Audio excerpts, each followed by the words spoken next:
So as Matthias mentioned, I'm a global health policy researcher. I have training in simulation modeling and the decision sciences. And some of you I know in this room have a good understanding of what the decision sciences actually are, but some of you may not. So I just really quickly wanted to describe where I'm coming from. So decision sciences, scientific analytic methods study how decisions are made. They include systematic processes for making decisions in the presence of uncertainty and complexity, competing values, and trade-offs. And these methods allow for the integration of evidence to evaluate different health outcomes. And I'll mention what some of those outcomes are in a moment. Now, as a discipline, the decision sciences draws on a number of other different disciplines, including economics, computer science, psychology, epidemiology, and engineering, and has applications in military, business, and more recently in public health. Now, one question that some of you in this room may have is how can these methods contribute to efforts in implementation research and program evaluation? For me, it contributes in three very distinct but very connected ways. The first is that it allows for projection or forecasting of different outcomes. And these outcomes may be health-related outcomes. They may be related to cost. They may be related to value or cost effectiveness. And they may be related to affordability or what some people may have heard as budget impact. These methods allow for the identification of sensitivity to different outcomes given a certain set of assumptions. And most importantly for me, they provide a forum for evaluating not only existing policies that may have been assessed in different smaller scale settings, but also for evaluating alternative policies that are not yet in place. And that is what I'd like to talk about today, in that I'm going to evaluate an existing policy, but I'm also going to evaluate an alternative policy that has not yet ever been implemented. And I'm going to do so in assessing a number of competing values, and that is, what are the trade-offs of providing the best possible care for individual patients versus a more public health approach to treatment provision that improves equity. So here's the roadmap for today. It is not one with which you are probably unfamiliar, but I'll begin with a motivation for the study, discuss some methods, present results, outline implications, and discuss some implications and conclusions. So to motivate the study, currently 33 million individuals are HIV infected worldwide, probably a little bit more now. This is 2008 data. And as this figure shows from UNAIDS, roughly 2/3 of those individuals reside in sub-Saharan Africa. Now, antiretroviral therapy, or ART, has been shown to be highly effective for the treatment of HIV. It consists of sequential regimens with multiple drugs, and these drugs and regimens work to decrease viral load, which is the amount of virus in an HIV-infected individual's blood, improve immune function, or improve CD4 cell count, which is a marker of immune function, and decrease the risk of adverse clinical events. And clinical and/or laboratory tests are typically used to monitor a patient's response to ART. Now, there have generally been a number of obstacles to antiretroviral provision in resource-limited settings, and I've listed just a few here. There are many more, but here I've listed inadequate financing, human resource constraints, and clinic space limitations. And these obstacles have resulted in relatively low ART coverage. So in 2003, prior to the massive antiretroviral scale-up effort, fewer than 1 in 10 individuals who were medically eligible to receive ART actually did receive it in sub-Saharan Africa. Now, since 2003, there has been a huge antiretroviral scale-up effort, and this occurred primarily due to an over 8-fold increase in donor financing for the treatment of HIV, and also due to dramatic reductions in the cost of antiretroviral drugs, from about $10,000 per year for a first-line ART regimen, this was prior to the negotiated price reductions, to now less than $100 per year for a first-line ART regimen. So huge, huge decreases. The result has been that there is now an over 8-fold increase in the numbers who are receiving ART. But there's still currently an unmet need. Roughly 1/3 of those medically in need of ART receive it. Now, this relatively low ART coverage has been largely attributed to inadequate HIV detection efforts. So there's also been an increased voluntary counseling and testing effort to identify HIV-infected individuals in these settings. So international assistance for antiretroviral provision is currently estimated to be around 10 billion. The estimates really vary. I've seen estimates as low as 7 billion and upwards of 15 billion, but that gives you a round number to sort of sink your teeth into. However, there are country-level concerns about flat or decreasing HIV treatment budgets. So, for example, the Global Fund in 2010 received only 50% of the funds that it requested from the donor countries. And what does this mean? Well, this meant, according to Global Fund documents, that the amount of money that was committed was enough to sustain existing programs, but not to expand them. And so now what is happening is that there are now anecdotal reports of waiting lists for ART in countries like Uganda, also in South Africa. I've heard anecdotally in Tanzania as well. So while this has been happening, while there have been decreases or flattening of these HIV treatment budgets, the international guidelines, a new version, iteration of the international guidelines has been released. So in July 2010, when the most recent version was released, treatment guidelines called for earlier antiretroviral initiation and also for consideration of additional ART regimens. So the next question is compared to what? Well, compared to previous iterations of the guidelines, the 2006 guidelines. But it's really important to understand these guidelines in the context of developed country guidelines. So compared to developed country guidelines, these international guidelines in general recommend later treatment initiation, fewer treatment regimens, standardized treatment regimens, less expensive but more toxic drugs, and less frequent and typically less effective patient monitoring. And these are all steps that are taken for a public health approach to ART provision in these settings. Now, one policy that has not been considered is antiretroviral discontinuation after treatment failure. Now, evidence suggests that antiretroviral therapy is less effective after virologic failure, but there is some measurable clinical benefit to continuing it. The main recommendation worldwide is that HIV-infected individuals continue antiretroviral therapy after either virologic failure or detection of clinical or immunologic failure. However, there is some evidence indicating a support of a discontinuation policy in order to allow greater numbers of individuals to receive treatment. So in this context, my goal was to compare strategies of antiretroviral continuation and discontinuation after clinical or immunologic treatment failure. And I'd just like to highlight right here that clinical or immunologic treatment failure, that is the standard of care in these settings.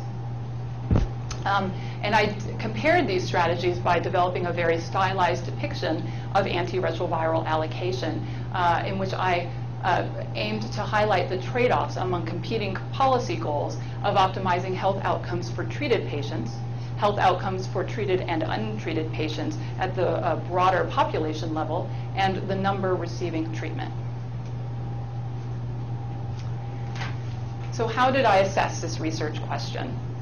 Well, I adopted a two-stage modeling approach. In stage one, I used an individual level model to project health outcomes for a single cohort of newly detected HIV-infected individuals in the absence of any treatment constraints. And I also used this model to project health outcomes for a newly detected HIV-infected cohort who did not receive any treatment. Estimates from the individual level model were then used as inputs into a broader population level model in which multiple cohorts competed to receive treatment in the presence of treatment capacity constraints. So I'd like to discuss each of these two models in a little bit more detail so that you can wrap your heads around them.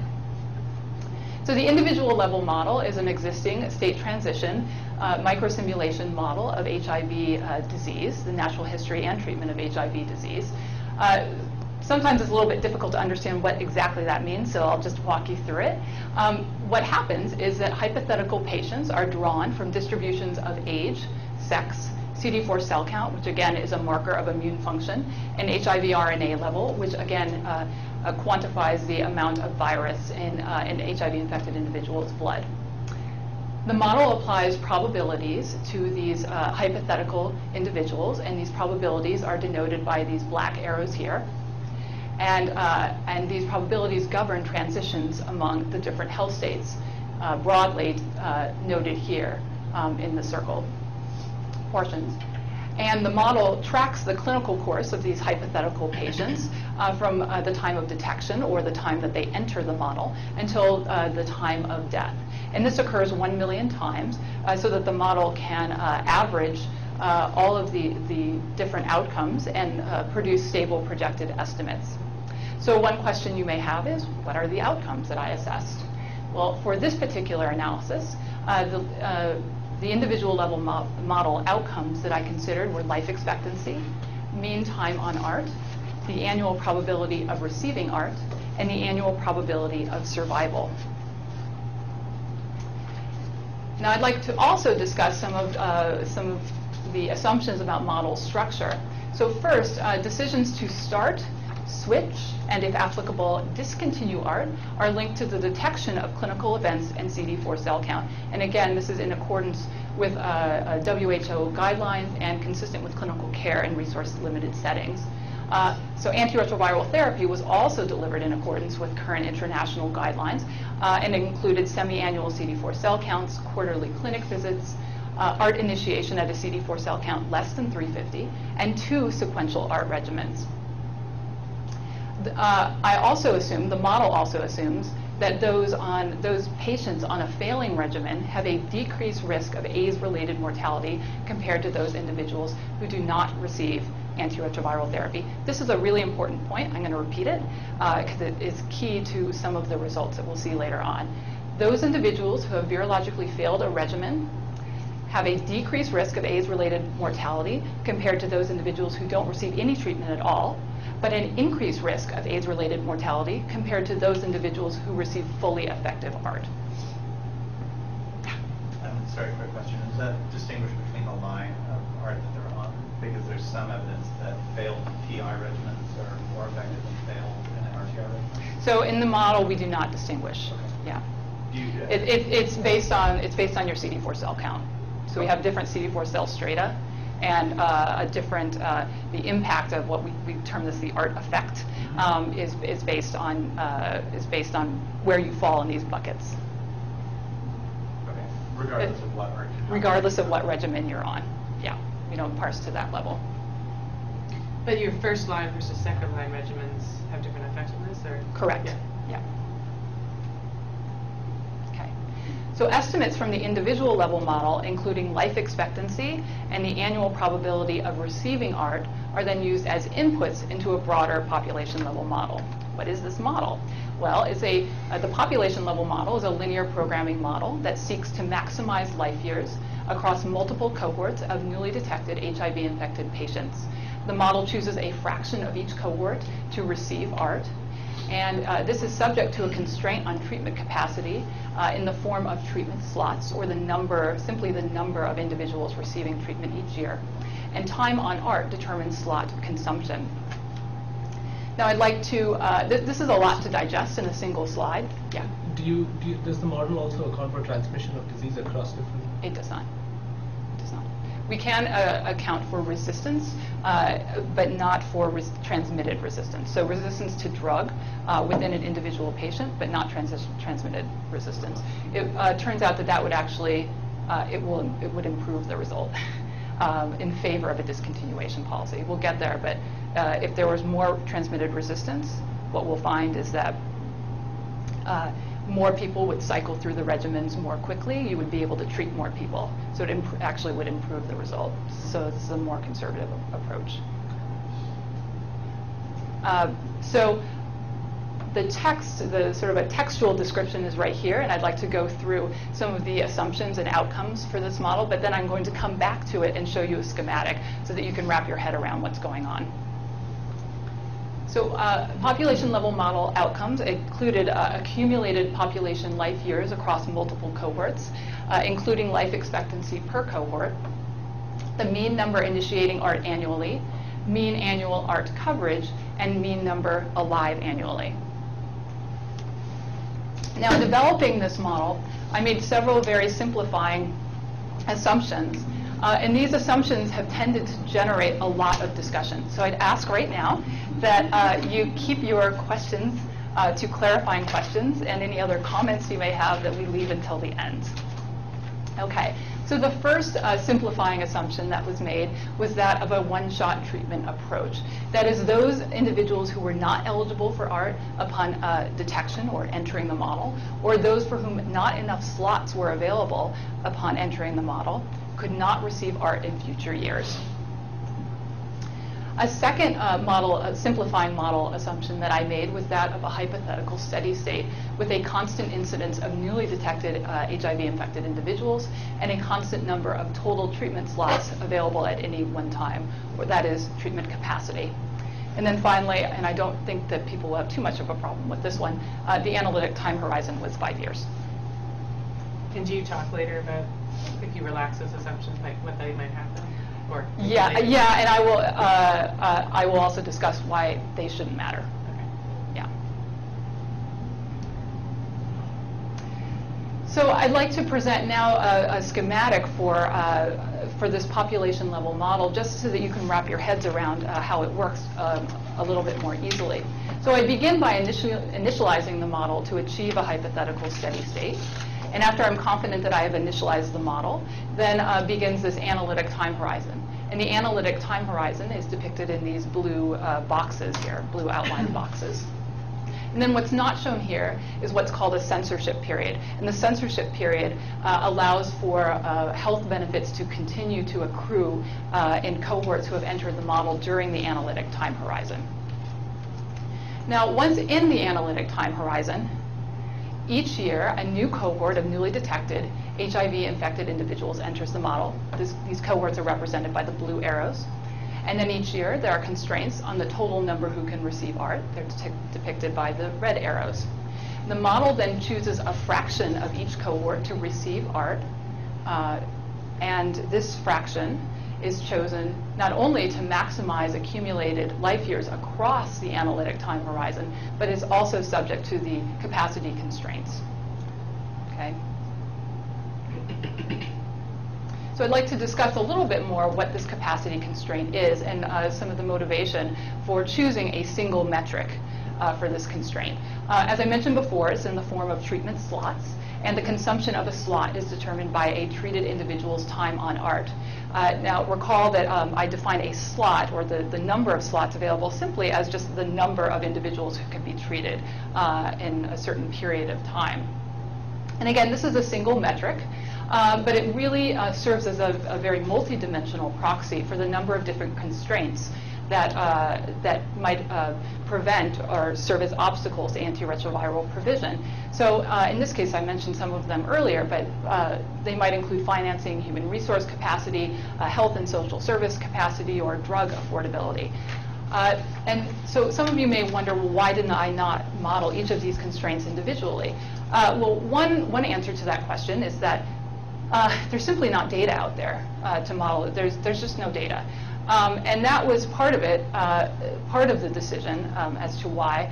And it made it very easy, though, when in the process of developing this model, in discussions with collaborators, we realized that policymakers really think in terms of a single metric. They think in terms of how many people can I treat. They don't think in terms necessarily of all of these different obstacles to treatment provision. So that was really the main driving force, and it turned out to be quite convenient. I assessed two main strategies in this analysis. First, never discontinue ART, which I term the status quo strategy, or discontinue ART after detection of immunologic or clinical failure, which I term the alternative strategy. Both of these strategies include treated and untreated individuals, and they allow me to assess the following policy dilemma. That is, what are the trade-offs of continuing failed treatment in an individual, in terms of continuing treatment in an individual who has failed that treatment versus stopping it in order to allow another individual access treatment who is waiting in line. Now, this analysis was conducted in the context of Côte d'Ivoire, which is a low-income West African country with HIV prevalence of 3.9%, roughly.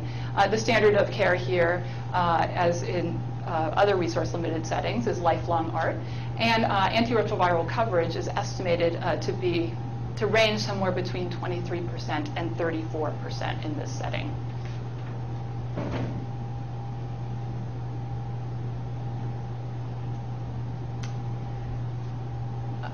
So this table here shows,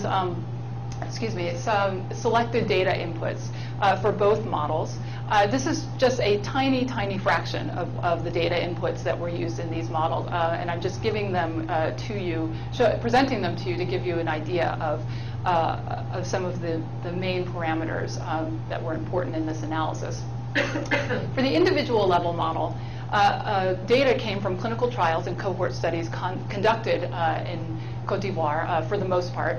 And I'd like to draw your attention to two main parameter estimates. The first is the mean CD4 count of newly detected HIV-infected individuals, which is approximately 140, and suggests that individuals were identified relatively late in disease progression. The second parameter estimate I'd like to draw your attention to is that regarding patient retention, and that is 15% were lost to follow-up by 18 months among those individuals who initiated treatment. Data for the population level model were also specific to Côte d'Ivoire.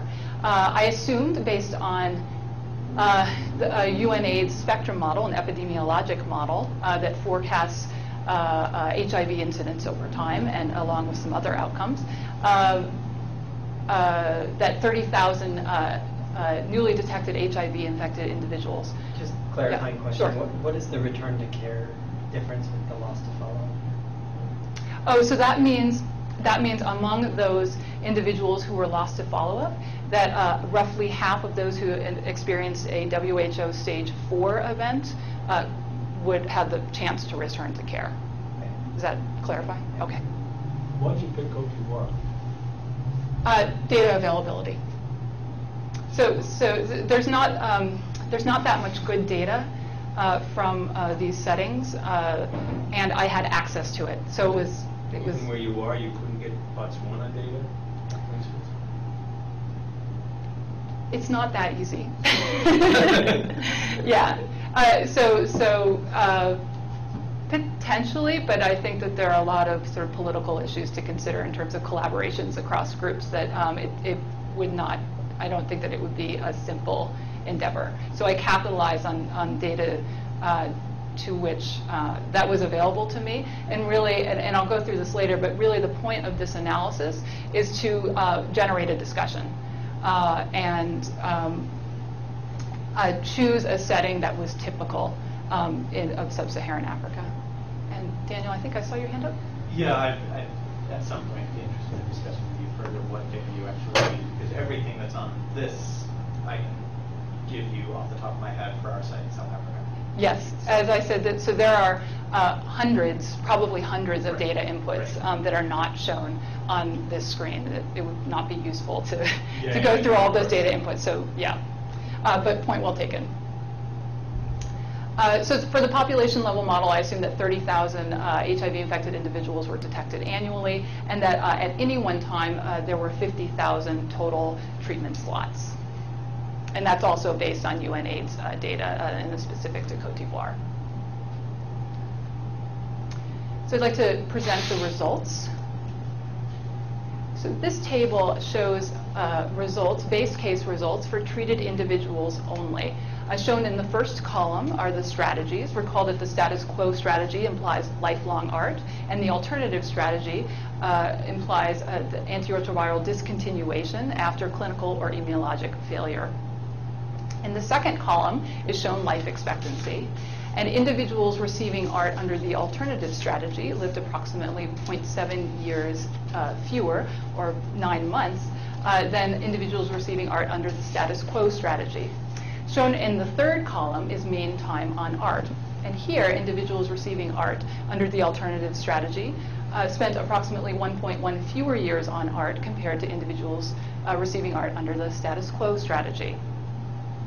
Shown in the second half of the table is our results for treated and untreated individuals. 1.1 fewer years on art as under the alternative strategy resulted in an increase of approximately 1,100 individuals initiating art each year under the alternative strategy compared to the status quo strategy. 1,100 more individuals initiating art each year resulted in an increase of life expectancy per cohort of 0.1 years, an increase of 15,000 total life years, and an absolute increase in art coverage of 5.4%. So the meat of this analysis is really right in this table. So it's really important to hone in on what's going on here. So I'm going to repeat it.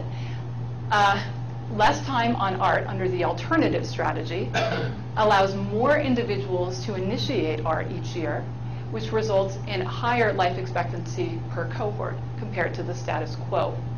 However, these gains at the population level come at the expense of life expectancy for those individuals who discontinue art.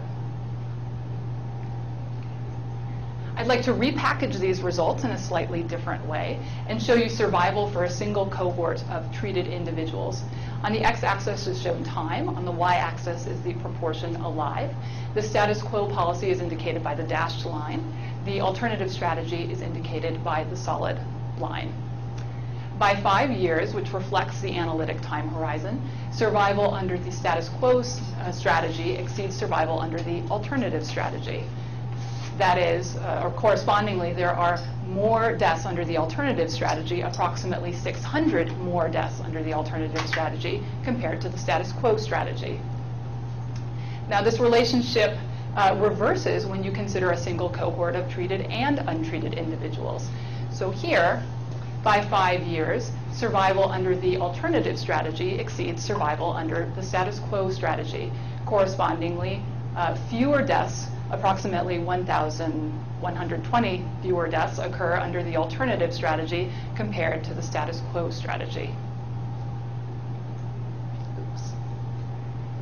So I evaluated the extent to which my results were sensitive in sensitivity analysis, to the extent to which my results varied in sensitivity analysis. And in general, I found pretty robust trends. That is, for treated patients only, the status quo policy maximizes life expectancy and it minimizes mortality. However, for treated and untreated patients, the alternative strategy maximizes the number receiving art, and it maximizes accumulated life years and life expectancy per cohort. But the advantage of the alternative strategy varies. So what do I mean by that? And I'll show you in a second.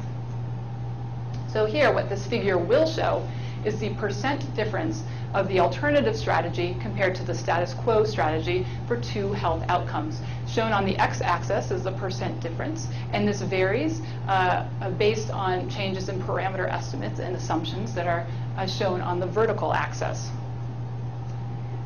Shown in pink is the percent difference of the alternative strategy compared to the status quo strategy with regard to mean time on art among treated individuals. And for the base case, you can see that I've labeled this a percent decrease of 15%. Where does that number come from? So I'm going to orient you back to that initial table, base case table of results, so that you can understand where all of these numbers are coming from. I think it's a little bit easier to digest that way. So recall in this third column of base case results that individuals receiving art under the alternative strategy spent approximately 1.1 fewer years on art compared to those under the status quo policy. This amounts to a 15% decrease with regard to mean time on art. So that's what's shown here. And shown in green is the percent difference of the alternative strategy compared to the status quo strategy with regard to the mean number initiating art annually. So you're probably predicting where this is coming from, but I'll return to the base case results. And here, shown in the fourth column, you can see that under the alternative strategy, approximately 1,100 more individuals initiate ART annually compared to the status quo strategy.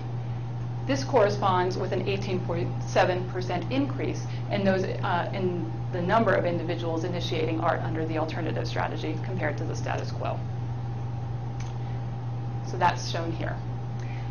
There are 3 reasons why an individual might discontinue ART in this setting and in this analysis.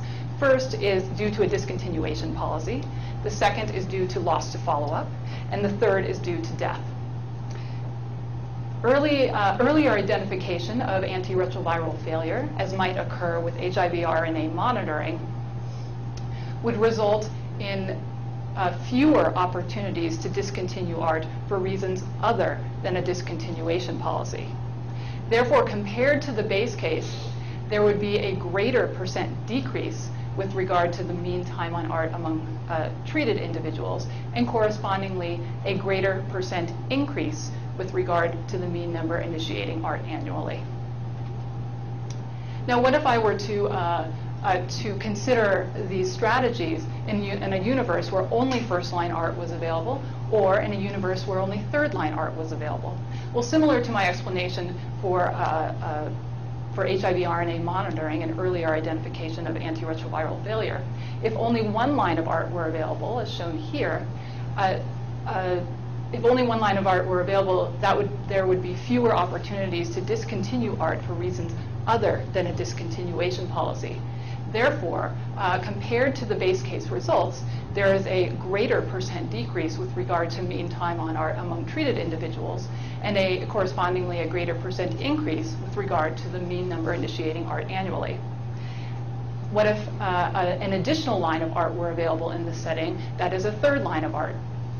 In this case, there would be more opportunities to discontinue ART for reasons other than a discontinuation policy. So therefore, you would see a smaller % decrease with regard to mean time on ART among treated individuals compared to the base case, and correspondingly a greater % increase with regard to the mean number initiating ART annually.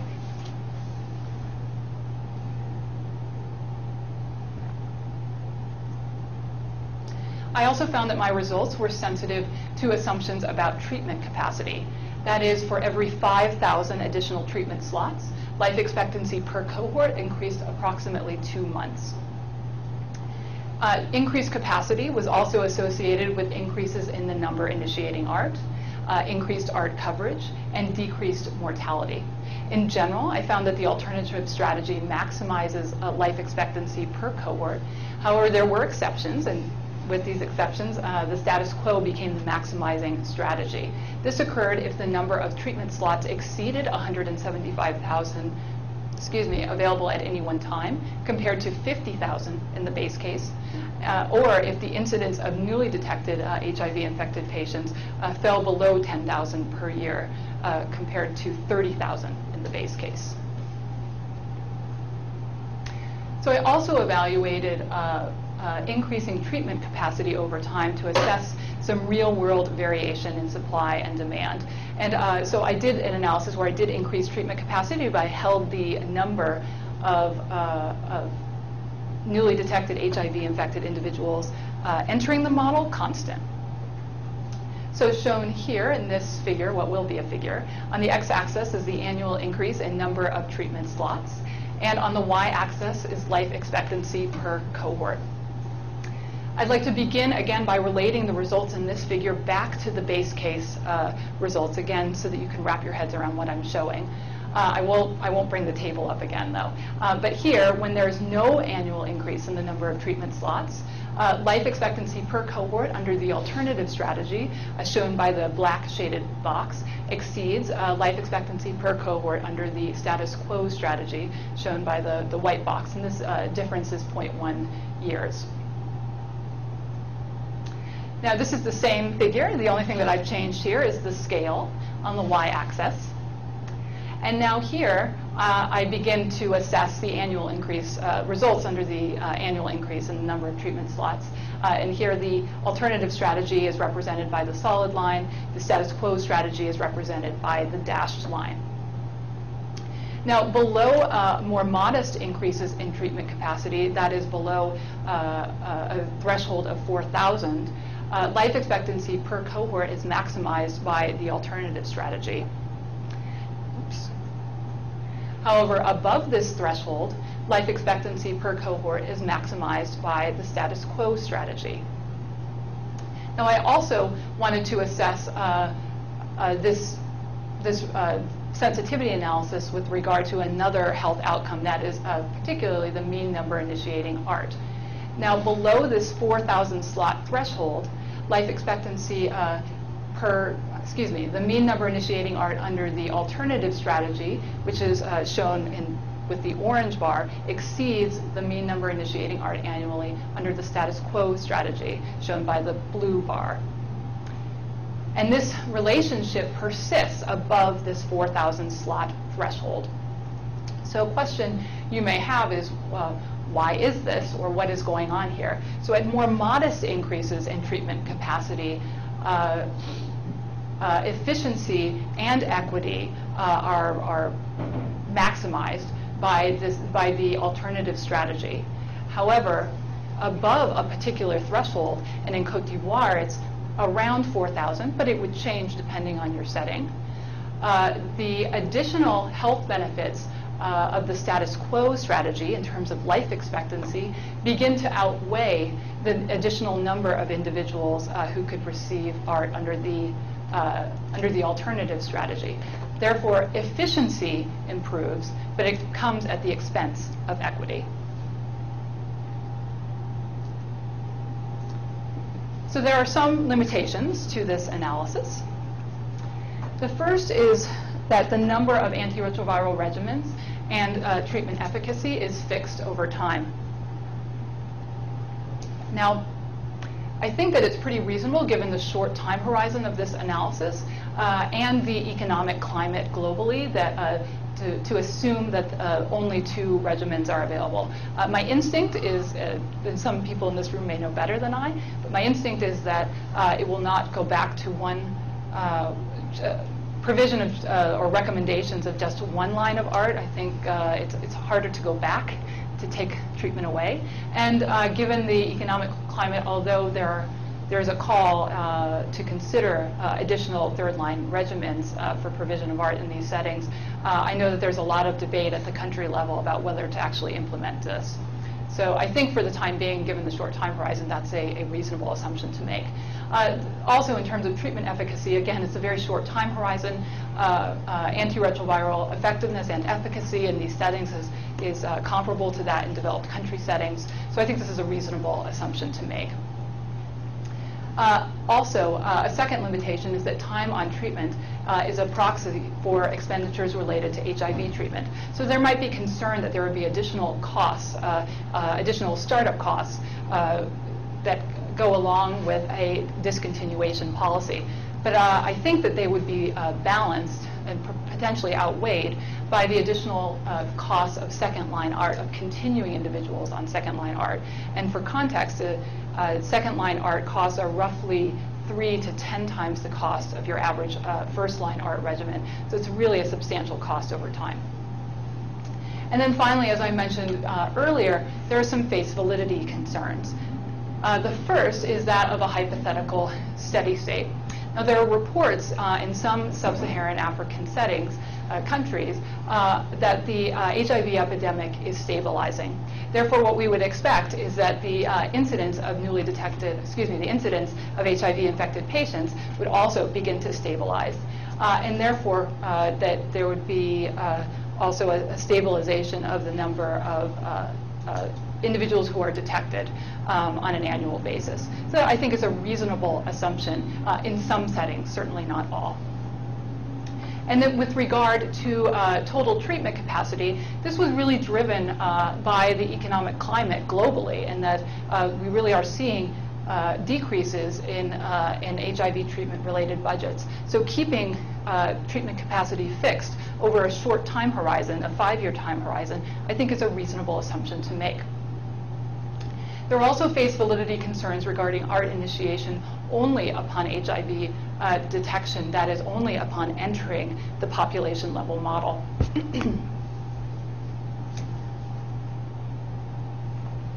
The vast majority of HIV-infected individuals are detected relatively late in disease progression in these settings and fall well below the threshold for ART initiation.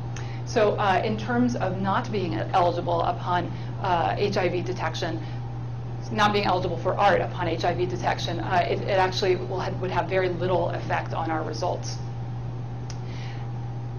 There is concern, however, that there is that I don't allow for ART initiation if there are not enough treatment slots available upon HIV detection. Well, it turns out that this also will have very little effect on our results, and I think the best way to show you this is to provide you with a schematic, and so I will demonstrate to you, hopefully, that this should have very little impact. So this is a very simple two-period, two-cohort model at the population level. And in year one, cohort one enters the model, and a fraction of individuals in a fraction of cohort one receives treatment. And these individuals should they receive ART, if they are receiving ART, will live approximately T years, some number of years. The remainder move on to year two, and they're going to live some amount of time less than T years. Now also in year two, cohort two enters the model, and they're going to compete with the remainder of cohort one. But the individuals in cohort two will actually live T years. So this model chooses to maximize accumulated life years or life expectancy per cohort. So if it seeks to maximize that outcome, which will the model choose? The model would always choose the entering cohort, would always choose cohort two. And this is because cohort two is going to live longer. It's going to give more health benefit. Now, the question then becomes, well, when would this matter? When is this limitation, potential limitation, when does it really matter? Well, it matters if I, for example, wanted to include a constraint in which I would prioritize very severely ill individuals. In this case, this model could not address that concern. And I think that's probably a real-world concern that over time I would want to include. So implications and conclusions, there are a number of them. Before I get there, I'd like to summarize my findings. That is, when the number of patients, HIV-infected patients, exceeds treatment capacity, antiretroviral discontinuation after treatment failure, immunologic or clinical failure, would decrease life expectancy and treatment resource consumption for treated individuals, increase the number receiving ART, and increase life expectancy per cohort of the HIV-infected population, including treated and untreated HIV-infected individuals. Now, there are a number. Did you make any assumptions about the way people would be treated when they went off antiretroviral therapy? In terms of cost for infections or other problems they would have? No, so I assume that everybody who discontinued ART would continue to receive cotrimoxazole. But because I didn't explicitly model costs, I didn't account for that cost. But it's so minor. Cotrimoxazole costs $2.50. Yeah, but that was the only assumption that we made. Yeah, it's a good question. Is there any benefit of that compared to untreated? There's a small. Pretty minimal. About. And did you model a benefit? Or? Yeah. Okay. Yeah. No, yeah. What I was concerned about is, yeah. I mean, you'll get to this probably at the end, but there are ethical issues here, and certainly if you take people off therapy, there might be an argument that the minimum thing you could do is to increase their treatment of their infections, and you might want to spend more money doing that. And how much money, I don't know, but you have to weigh the ethical issues here. And we do that in this country for various diseases. So right. It's just an interesting question, but you only assume cotrimoxazole. Right. So I correct me if I'm wrong. I think you're referring more to end-of-life care. Right. Right. So yeah. So we didn't model any of that. That actually hadn't occurred to me. So that's a great point. But and I don't know if that would happen. I'm just thinking of the ethics of this. Yeah. So we take somebody off antiretrovirals.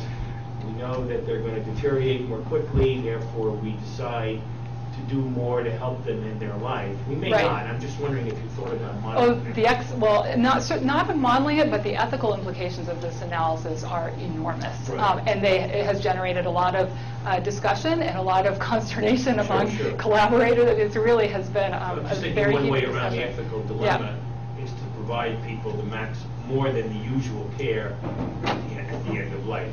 It's simply an ethical question. Yeah, that's a great idea. And along those lines, I'd like to present some implications.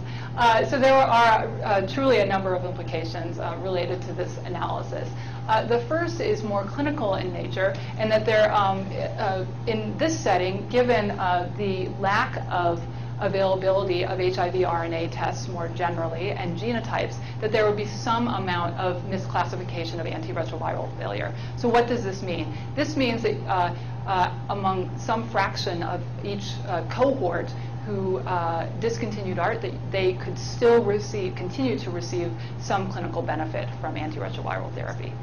And so that's a very serious concern that has been raised in developing this project.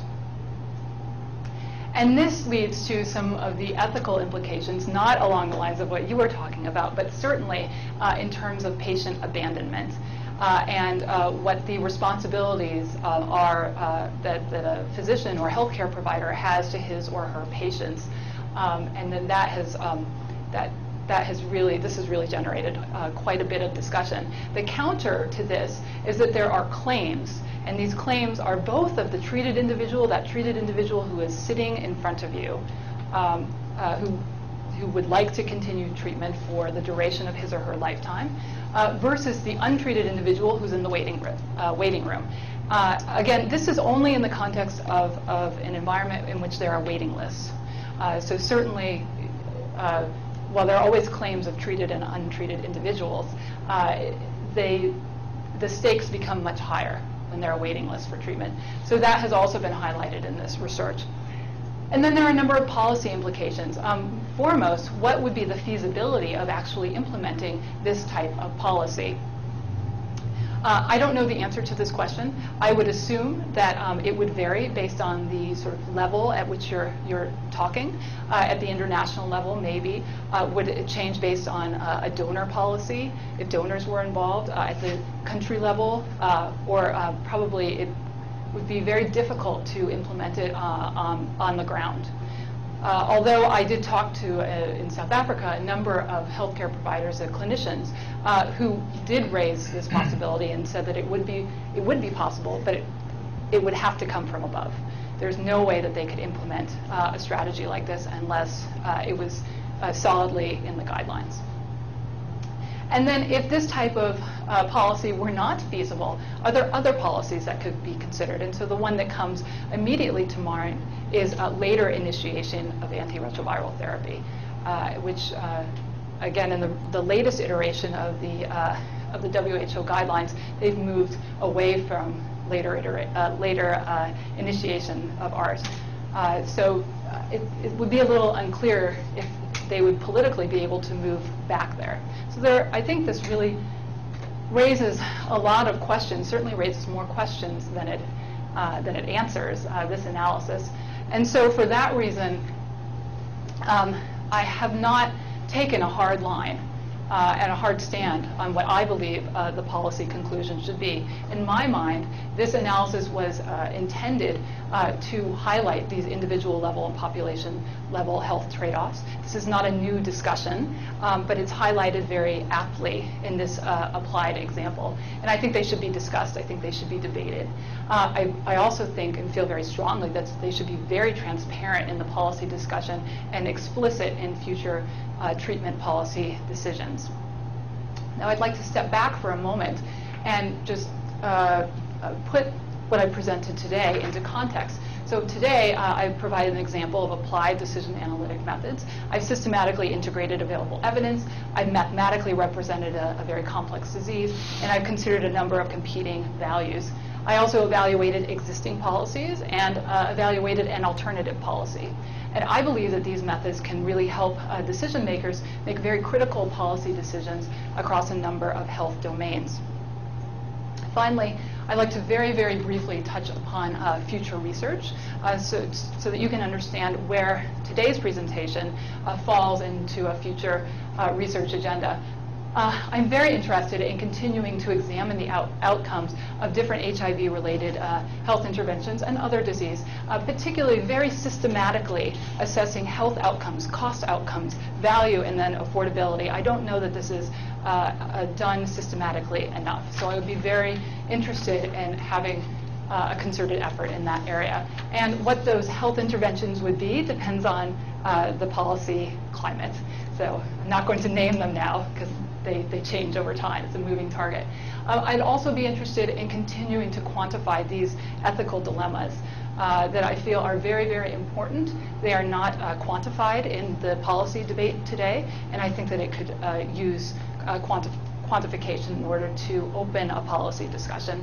And finally, I think it would be very useful, and I would be interested in continuing another line of research that I initiated during my doctoral training of quantifying stakeholder ethical considerations. And why would this matter? Well, this would matter to understand the impact of these considerations on programmatic policy. Are there considerations, are the considerations accurately and adequately represented in national guidelines or international guidelines to understand the impact of these considerations on programmatic policy.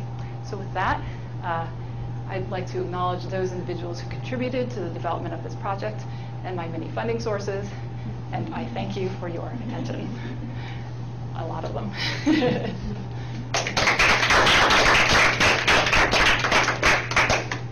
Yes. April, I enjoyed your talk. I wanted to ask you, given the importance of uncertainty in treatment outcomes and perhaps other key variables, have you considered extending your modeling approach using methods that would allow you to look at, for example, mean variance trade-offs using quadratic programming or other nonlinear programming approaches? Yes, although not those in particular. I think the natural extension that my collaborators and I had come to is that we thought that these questions might be best served by developing a discrete event simulation model that would allow for queuing more systematically. I had not considered as explicitly what you just mentioned, but there is, in my field of research, what typically happens is you start out with a more simplistic model, and over time it grows and grows and grows and becomes more and more complex, and that's how we do it. So this was the first generation. The linear programming model was the first generation model. So this is very interesting. Have you thought about putting in qualities in addition to just life expectancy, or did you guys look at it with qualities? So I'm sorry? That's an interesting question, really. That's what a physician would think about, right? Well, certainly. So I guess two answers to that question. So the first is there's not a lot of data. In fact, I don't know of any data. I think that they might be collecting some quality data in South Africa that I know of, but clearly that's not applicable to this setting. You could potentially do it in terms of using disability-adjusted life years.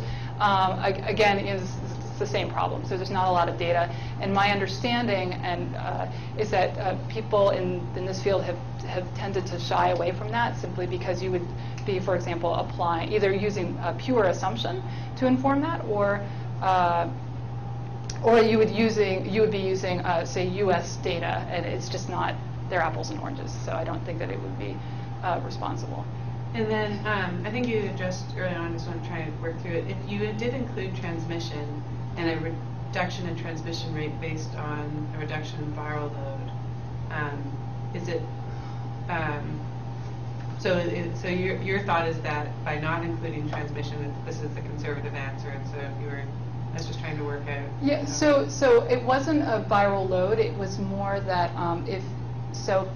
by not including resistance in the discontinuation policy, there would be more resistance that would be transmitted.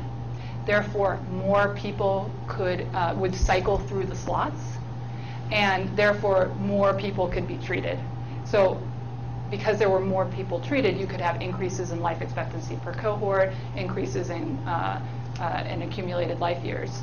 Yeah, I guess I'm trying to think about if you were treating more people and reducing their viral load and reducing their transmission rate, and reducing the incidence. So of that what HIV. the flip side, so for those individuals who remained on treatment? Right. Okay. So it would do exactly it. Right. Right. Depends on how sick they are, too. Yeah, I think that could balance it out. I don't know. I think it could go either way. So in that regard, then, it's unclear whether this would be conservative. You're right. Yeah. So you showed that interesting graph with the number of slots increasing and how the two policies perform. And I was thinking, sort of looking at that, I mean, what a policymaker would really want to know also is what is the marginal cost of adding these slots as you're going up. Do you have any intuition for what that marginal cost curve looks like and how that might influence how somebody would think about those results and adding additional slots? That's a great question. I don't know. My intuition is that it would be decreasing, but that's as much as I could offer. Yeah. You think it would be decreasing? Marginal, like the marginal return. Mm-hmm. I would let me think about it and reflect on it. And we're meeting next, so you can think. Yeah, not at all on the spot, right? Yeah, that's a great question. I hadn't considered that. Yeah. So there's some behavioral components that aren't in here, and Correct. that is like when you increase the number of slots, those people are probably not the same as the first people that come in for treatment. When you increase the number of slots, those people might be much less adherent to treatment, and they're not going to get the same benefit as perhaps those who are in the first set of slots. So it seems like you would have decreasing returns as you increase the slots in terms of health gain. I guess it depends in terms of why they weren't getting it originally. If it Yeah, purely I is a think wait it list, does, because there was, you said like a third were being treated now, but then you didn't say that there was a waiting list. But still, in this location. Yeah, but at every result that I showed you was assuming there is a waiting list. In other words, that that everybody who was medically eligible for ART could not receive it. So it's not seeking out kind of not adherent people and getting them on treatment. It's that there's people There really is a actively waiting list that could fill up all those slots. Yeah.